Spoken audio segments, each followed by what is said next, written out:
কোনো উত্তাপ জাতীয় নির্বাচনে কোনো প্রভাব ফেলবে না। পলিটিক্যাল পার্টি থাকলে মতবিরোধ থাকবে, আমি এক কথা বলবো আরেকজন আরেক কথা বলবেন, এটাই নিয়ম। পলিটিক্যাল পার্টিগুলো মানে পুরো পৃথিবীতে এইটাই নিয়ম।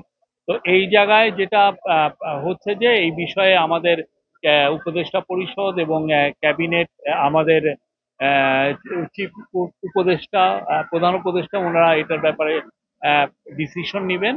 বাট যে কোনো ডিসিশনই হোক না কেন, ইলেকশন 15ই ফেব্রুয়ারির আগে, ফেব্রুয়ারি প্রথমার্ধে হবে। এইটা কোনো শক্তি না এই ইলেকশনকে পিছানো।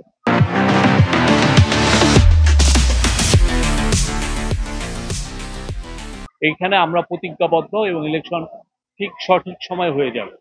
আর কোনো কোনো রাজনৈতিক দল তো অন্তর্বর্তীকালীন সরকারকে হুমকি দিচ্ছে যে তারা যদি আমরা এটাকে হুমকি দেখছি না, তারা তাদের মতের কথা বলছেন, তারা তাদের কথাগুলো বলছেন, তারা তাদের অপিনিয়ন এক্সপ্রেস করছেন।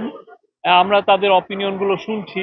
এটা জাতির জন্য, পলিটিক্যাল পার্টির জন্য, সবার জন্য এবং আমাদের ডেমোক্রেসিতে উত্তরণের জন্য যেটা মঙ্গলজনক, যেটা সবচেয়ে উত্তম, সেই কাজটাই চিফ অ্যাডভাইজার করবেন। আপনার ধৈর্য ধরে অপেক্ষা করুন।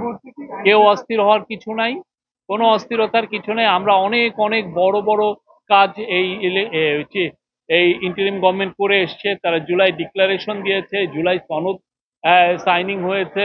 তারও আগে অনেকগুলো ইলেকশন কমিশনগুলো তাদের রিপোর্টগুলো দিয়েছে।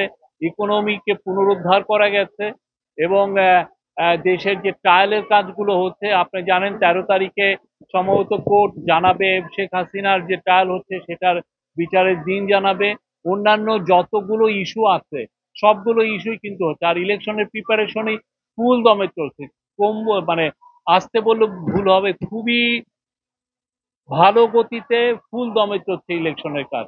তো সেই জন্য সবাই একটু ধৈর্য ধরেন, দেখেন উপদেষ্টা পরিষদ এবং আমাদের চিফ অ্যাডভাইজার কি ডিসিশন নেন। আইন শৃঙ্খলা পরিস্থিতি পারফেক্টলি ওকে আছে। আপনার একটা দুইটা মৃত্যু হলে, একটু সেন্সেশনাল মার্ডার হলে সবাই ঝাঁপিয়ে পড়েন, বলতে থাকেন যে দেশের আইন শৃঙ্খলা পরিস্থিতি খারাপ। আপনারা একটু ভালোভাবে দেখেন যে এই পরিস্থিতিটা কতটা ভালো বা খারাপ।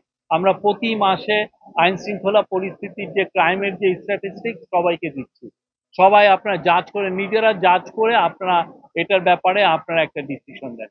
কিন্তু ওই একটা মৃত্যু হলো, একটা সেন্সেশনাল মার্ডার হলো, সেটা দিয়ে কেউ কনক্লুশন ড্র করেন না যে না এইটা দেখে আপনার পাশে হয়তো একটা খুন হয়েছে, সেটা দেখে আপনি বলছেন যে দেশের আইন শৃঙ্খলা পরিস্থিতি খুব খারাপ।